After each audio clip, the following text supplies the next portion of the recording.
This is the Theta Network one-year overview reading for the year of 2025. It's currently April 2nd, 2024, 6:55 p.m. Eastern Time. Theta at the time of this reading is currently $2.61. That's USD. And the shuffle video for the Theta 2025 reading was created on February 18th, 2024, 9:25 p.m. Eastern Time. That's the video playing in the lower left-hand corner of the screen. So the overall theme and behavior for Theta in 2025, we have a period of sideways rotation that ends with a fast, sudden move higher. And that's a fast, sudden move higher on a multi-year scale. It should really stand out after a period of sideways rotation along key support on at least the one-year chart scale. It's crossed with just that. It's crossed with the almost identical card as far as chart behavior, the Knight of Discs, which is a period of sideways rotation along key support that ends with a fast, sudden move higher. There may also be something to do with economics. I'm picking up on something here, but hard to kind of like pinpoint what it is. But Theta is somehow involved in a beneficial way. There's like, it's adopted for use somehow for something having to do with economics. Behavior around the, well, maybe we'll be able to get more out of that as we progress through the reading, or maybe as we get closer to 2025, who knows. In any case, behavior around the highest high or highs for the year, we have a prominent move higher through a key resistance on a one-year chart scale minimum. It's we stay above that price level briefly, and then we break back down through it with a full retracement. Behavior around the lowest low for the year, there's a sharp decline into the low, so a lot of price change into the low of the year. But also out of that low for the year, we should have a big move, reaching for a distant resistance. So what I mean by distant resistance is like we'll go past the nearest key resistance and at least meet the next one. The left card is usually a really big move. So it looks like we probably declined pretty hard into the low. There's sideways rotation near the low, and then this big move out of the low. Now, I'm going to get into the chart behavior week by week, as well as timing the highest highs and the lowest lows. The whole purpose of the channel is to transmute some of the competitive energy of the stock market into goodwill. We do that by following the rule of karma for the channel. You go to the resources tab of our website, Tarot for Traders, and 5% of the profits from every profitable trade utilizing this information should be donated forward to one of these charities, or pick a charity of your choosing, as long as you're paying 5% forward, and then 5% should be sent back to the channel through one of these links. If you're international, you can use Wise, or you can use YouTube tips, and that leaves you at 90%. Make sure to spend that 90% out of love. As long as you follow those rules, you follow the rule of karma for the channel, the universe considers you an angel investor. It's going to send it back to you tenfold for following through. Blessings to all my angel investors. Let's get back into it. So here in January, we have this failed attempt to break through key resistance on a one-year chart scale, followed by a decline through key support. Again, on like a one-year chart scale, there's a significant decline, or sharp decline in like the second week of January. So probably whatever this high is here, we have like at the end of, in December, there's a rally in December that kind of like turns over, in December of 2024, that kind of like turns over. And whatever that price level is there that we kind of like create the resistance at, I think that's probably what it's going to look like. We're going to break through here with the disappointment card, but instead we turn around and we decline probably through the price level of the trough here that's created here in like the last week. And then off of the January low, there's an unexpected move higher that'll really stand out on a one-year chart scale. Behavior near the January high, we have an attempt to establish support with some sideways rotation. And then it looks like the later part of January marks a significant trade opportunity. When we're looking back at, when it's 2026 and we're looking back at 2025, the later part of January is likely gonna like stand out as a really opportune moment. Sometimes hard to determine what that is until it's passed, but there is a prominent peak on a one-year chart scale right on the cusp of January, February. We should have a lot of price move as well with that full card. An important price level on a multi-year scale highlighted there in the early part of February. It's probably this $10 mark right here. We'll look at that in more detail in the paid version as far as price level. And then there's a highest high for the year, at least thus far there in the second week of February, at an important price level, and volume and volatility kind of flatten out around that price level. Significant trade opportunity there. In the later part of February, we have a February low, which is also a lowest low thus far for the year. Notable decline into that February low, offering a trade opportunity. And then very, very shortly thereafter that low, in like the fourth week of February, we have this big move to reach for a prominent peak. It won't be as high as the high from earlier in February, but it'll stand out as a big move to the upside out of that low. The later part of February is really like a prominent move higher, and then a full retracement of that move back down. It actually looks like we probably have a prominent move higher. That art card probably is carried over into March. So we have this prominent move higher in early February, or excuse me, we have this prominent move higher in late February. We have a prominent peak right on the cusp of February, March. I'm advised to be cautious and not to be like fooled into doing the wrong thing there. And then we have a decline back down, like a full retracement back down, probably in early part of March. That turns into sideways rotation along key support on a one-year chart scale. March high is within close time proximity to both a prominent low and a prominent high. March high is a prominent high on a one-year chart scale. Not necessarily a high side, but there is some possibility of it actually because of that Ace of Wands. And this here, I think there's probably another highest high there towards the end of the month of March. So we have the sideways rotation in early March. That sideways rotation ends with a fast sudden move higher that'll really stand out on a one-year chart scale, taking us into the March high. One of the March low forms went out of a decline. There's a fast sudden move higher marking the end of that decline. And then in the later part of March, we have actually like a breakout out of a prominent trough on a one-year chart scale to reach for a highest high. Rally turns over by early April. Matter of fact, before we go any further, let's take a look and see how we're doing for 2024 thus far. The 2024 Theta Network reading was created on November 14th, 2023 at 1:27 p.m. Eastern Time. That's this file right here. So we have this sideways rotation along, or there's a key support level, I should say, on a multi-year scale highlighted in early January. And you can see this is an important support level highlighted here, right? And then a pop and drop near the high of January, off of the January low, was a rally that offers opportunity to open up a short position because we revisit that price level in the not too distant future. Then also, this is a failed attempt to break the key resistance that it might look like we're going to break out through. Instead, we turn around and we decline back down. That's that disappointment card. And then starting in early February, out of that trough in like the first, second week, we have this big move pushing the upper end of a range higher. into the end of the month, where we have a highest high in February thus far, and then some sideways rotation. You can see how that took place. Near the low of February, we also have this decline, incline, decline, or sideways S formation that took place there near the low. That's the Queen of Cups. So what's interesting is that the high continued into March, making our reading a little bit early. But what that does encourage, give me some encouragement as far as what we're going to be doing right here. This is a pretty sharp drop. Like I said, that we'd have a pretty sharp drop right on the cusp of March into April, and it looks like if you push everything forward a little bit, we're probably right on time. The sequence of events is very, very accurate in any case. But we have this sideways rotation. Excuse me. We have a decline to and through support to meet another support, and then we bounce around that support sideways. So two supports, and then we bounce around that second support sideways. That's the worry card. Behavior around the high from March was this prominent move higher and this full retracement, basically almost the full retracement there. That's the March love card for the high.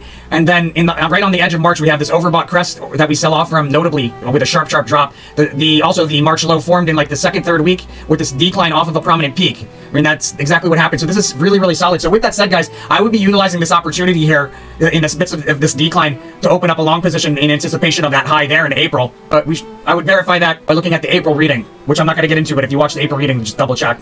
We have a 1 month for Theta in 2024 in April. So this is a really solid reading in any case, guys. So with that said, so far we've nailed the highest highs and the lowest lows. Really big moves. We nailed all of this stuff, guys. The Theta reading, again, 2024 reading was created on November 14th, 2023, 1:27 p.m. Eastern time. If you're interested in the paid version of the 1 year, it's a really great way to support the channel. There's actually 3 ways that you can go about getting it. And it's also a great way if you have like a custom ticker symbol or crypto that you're interested in the channel covering that's not covering. It's a great way to help the channel widen its coverage and at the same time also support the channel. So the ways that you can go ahead and get the paid version of this video. First service is SO Meta Post. Scroll down to 1 year report, click here to order. Click choose one here, click here to order, and then you basically have all of these readings. Make sure you're picking 2024 or 2025, whatever you're picking, right there in the drop down. Or if it hasn't been covered yet, you go to our services, SO Meta Post, scroll down to our 1 year report, custom report, click here to order, specify the year you're interested in, specify the crypto or ticker symbol you're interested in, add to cart and purchase. Great way to support the channel. The best way though, guys, to support the channel and the best way to go about getting the paid reading version of this reading is to go to SO Meta Post and subscribe to our top level subscription, total access down here. It's $1,000 a month, and what it gets you is the $500 a month subscription for all of the paid monthlies. So any paid monthlies that come out, whether or not they're recurring or they're custom, you get access to those, as well as the paid version of every single 1 year that we've done and will do as long as you're part of that subscription. So you get a ton of information, and right there, it's cheaper than 1 year. Guys, what you get in the paid version is the timing of the best trades that we see for the year, as well as what to look for as far as entry and exit into and out of those trades, as far as chart behavior is concerned. We also talk about price level information, all of that in the paid version. You only get that information here, nowhere else until after it's already transpired, and then you can get that information anywhere. But before it happens, only here at Tarot for Traders and the Investor Profit. 3 ways that you can give back to the channel and get the paid version of the 1 year. Much appreciation to everybody that goes out and does that. You're a huge part of what goes on here at Tarot for Traders. We couldn't do this stuff without you. So much love and gratitude. With that said, let's get back into it. Okay, so that rally turns over in April, and it looks like we decline into like the first week of April. There's a trough. We advise not to chase that decline. We turn around and there's a bit of a rally, and not to like a super high peak, but a little bit of a rally. And then we have a period of, matter of fact, there is a pretty big move towards the end of the month. Oh, okay, so it looks like the low is probably either in the first week, the April low is either in the first week or in the third week, or it might be in both. But either way, it comes from a decline through multiple support levels off of this high here. And then in April, April high forms within a period of volatility and a sharp drop that stands out in that period of volatility. The later part of April, we have a fast sudden move higher standing out on a 1 year chart scale minimum, taking us into May.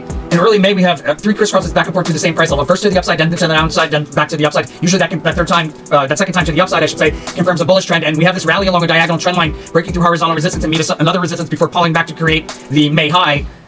There's also a prominent trough within close time on a 1 year chart scale. Within May low is also a prominent trough on a 1 year chart scale. Trade opportunity there we'll talk about in more detail in the paid version. Okay, so out of that prominent trough for the May low, we have this rally that increases with the momentum moving forward in time.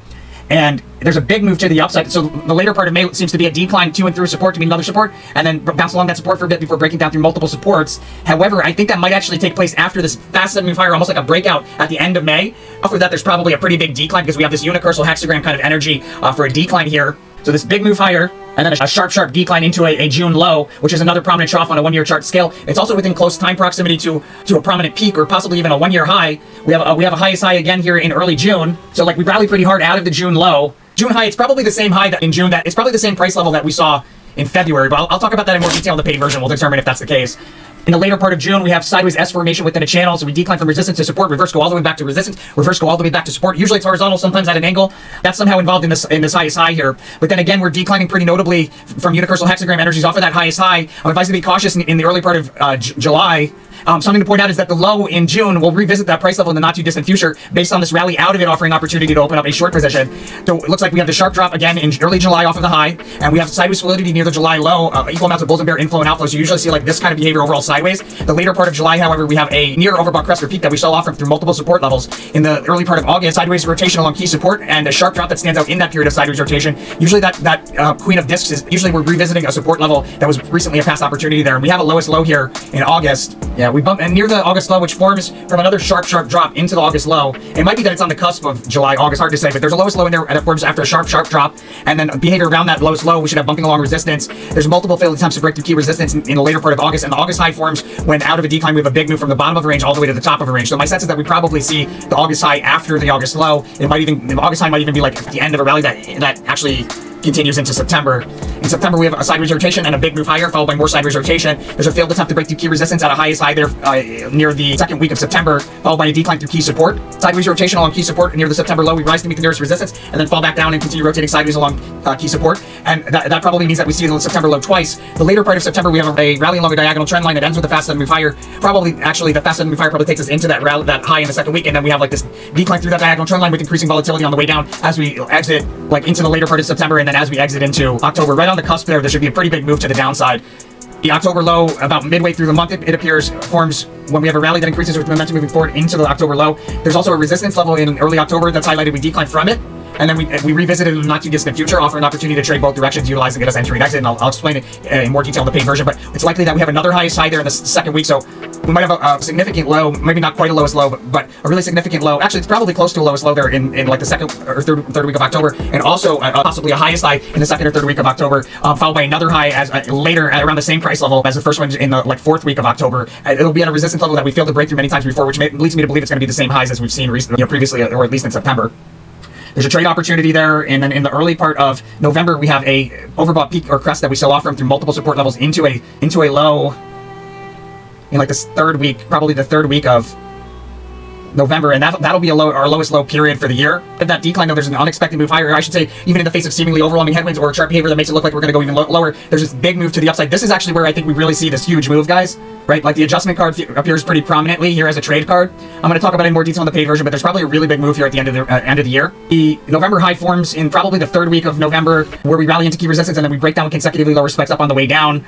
So there's like a high and a low in the third week of November, and in the later part of November, there's three pokes through the same trend line followed by a sharp drop. That drop continues into December with like a sideways fluctuating decline that precedes a rally. Near the December low, we have an important resistance level on a multi-year scale, and we'll probably move out of it to the upside and then back to it again shortly thereafter because it's that Ace of Swords. U-shaped dip near the December high, and a notable reversal on a like multi-year scale probably here in December due to that cross-reading congruency. This is probably our highest high for the year of 2025 and probably our highest high period in the history of Theta being in trade. And that's Theta Network for 2025. Let me know what you think by hitting that like button. As always, remember to follow that rule of karma. Super important. You know where to go. You know what to do. Blessings to all my angel investors. Stay tuned if you got the paid version. I'll see the rest of you on the next one. Later.